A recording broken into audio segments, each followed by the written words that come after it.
Hello people and welcome to this new Robox motion control video. My name is Marco Walter Bassignana and today I will explain to you RET, the Robox AGV tool.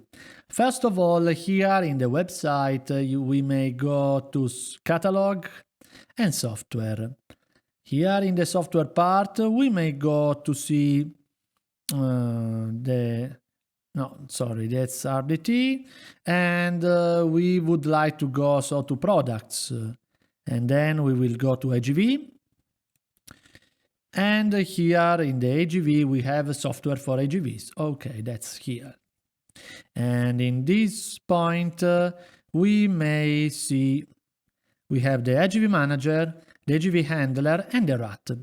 This is what we have already explained in previous videos, as you remember here, while we talk about the manager, the RAT, and the RC program we may find inside the Robox controller you mount on your AGV.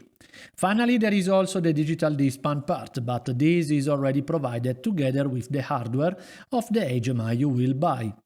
So, just clicking here you may get more information and maybe reach the download pages of the AGV manager, the handler, which is the software, the RC software, and the RAT. Now let's start talking about RAT, which is Robox AGV tool. Let's open RAT here. All right, and here we can see the RAT is normally easy to use CAD system, so you can just make lines. Per each line you may set the point 1 and point 2, the X and Y, they are expressed in meters, so you can draw, you can put more lines, for example, one like this, one like this, one like this. Then you can set crosses, so you can set between line 1 and line 2, you set the cross. And in the cross you can check the 4 quadrants, and per each one you may set if you would like to enable the curve. By default they are forbidden, but here you may set rotation or curve. And in case you set the curve, you may choose the distance, the radius of the curve, that for example could be 1 meter. Now I would like, that's here, yeah, I have to zoom so much. This is a 1 meter curve, and for example, you may would like to set some other stuff. For example, let's go here and let's say I would like to use not just the AGV but the extended AGV part, and I would like to enable the side navigation. And so, for example, let's click again on the cross, let's go again on the curve, and here I will have more settings. Thanks to these settings I can enable some better things, like I can enable the CAT, the constant attitude curve, that is the one we have seen before in some videos. The curve which is allowing the AGV to rotate, to make the curve or the line change without making the curve. Sorry, not the curve, but without rotating. In case we play again the presentation, I can go here to the fork AGV and show to you just a little demo. This is a demo you may have seen in previous videos too.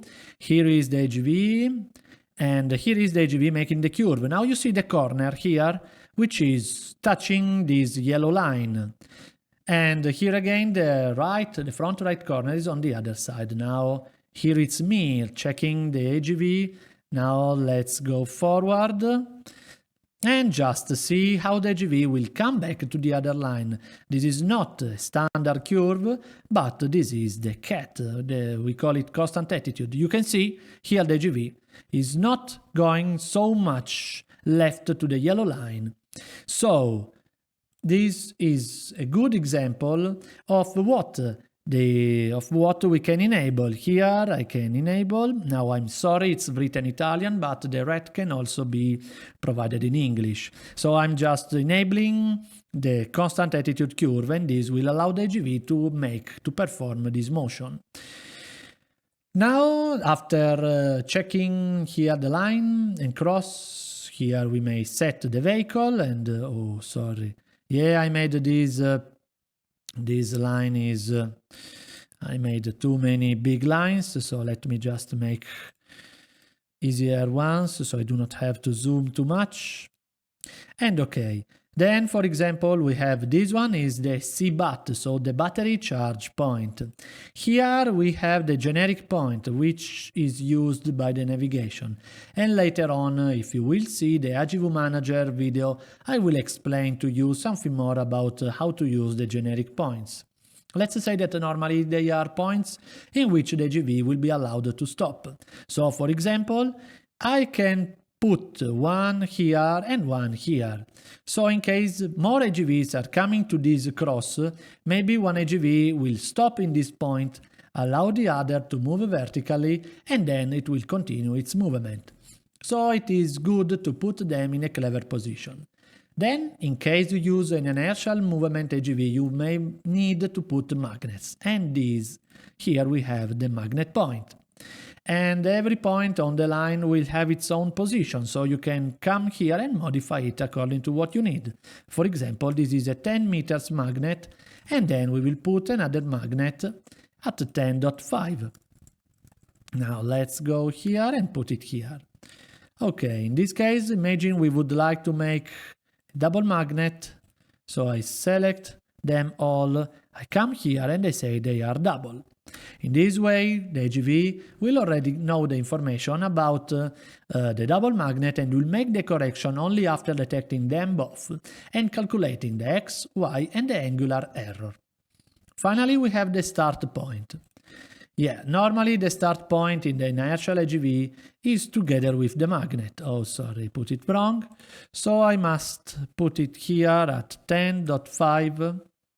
And so here the AGV will enter the map, because when you switch on the AGV it doesn't know where it is, so you will need to make the 0-point procedure that you can learn reading some of our manuals. So just let's say that you will just move the AGV over these magnets and the AGV will understand this specific distance and make the initial points. More of this will be explained later. Finally, we have the user points. The user point is the station, so when your AGV will need to go to do some kind of operation. So every station point must have a code. For example, this is station 1000, this is station 1001, and this is station 1002. Alright. So, while you will draw your map, here in these stations you will have load points, unload points, or maybe even other things. Some points you will need for park, for maintenance, or just some important points you would like your AGVs to move. Then you may also write an array of points. This is making your editing quite easy. Imagine you have imagine you have a plant on your customer side and you have many machines, like many stations, and you say, okay, I would like to put some user points, so stations. The number of points is, for example, 10. The initial point will be at 3 meters, and every point is 1.2 meters distance from the other. And let's also make the code. So for example, they will start from 1100 and increment by 1. I press enter and okay, I already made them. Now sadly the last point is red because it's outside the line. Now let's make this, and so the line is long enough to have all the points. This is quite easy way to draw your map. Now, finally, let's talk again about the initial points. While you make an initial point, you need to do something. In case it is a a slam AGV, you will have no need to do anything else. You will just tell the AGV where is the point where it is, and it will just start and put itself on the map, understand it's in that position, and then later will start moving and then making some correction on the map. But while you use an inertial AGV, the initial point is made by reading two magnets. This means that maybe you will need more initial points on the map because maybe your plant is so big. And this means every point must have a different distance. So for example, if this point is at 6 meters, this for example cannot be 6.5 because 0.5 distance is something we already made in the couple here below.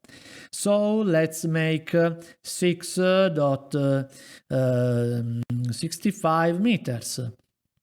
Or sorry, 6.55. In this way, I just increase of 5 centimeters. And finally, here let's put again this 5 and 55. Overlap it with the magnet. And so, while the AGV is switching on and it's moving over a couple of magnets in the initial point procedure, in case it will detect a distance of 0.5, it will understand it is in this position. While instead, if it is detecting a 0.55 meters distance, it will understand it has to be put on this position on the map. Further things may be available on your map. You may put here a DXF. You may generate a DXF, or here you may save and generate the map of your plant. If I want, for example, to show to you some bigger plant, I can, for example, show this one. Okay, do you want to save? No. Okay, this is a map used by a demo.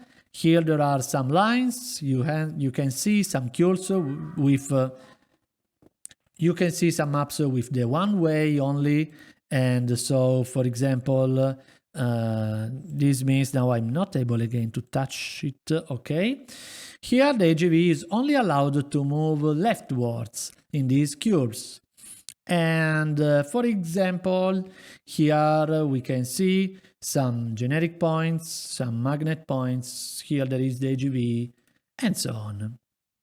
So you can draw your map from tiny ones like this to some very, very big ones. For example, let's take a look at this. Okay, this was a bigger one. And later on, maybe we also have, let's see.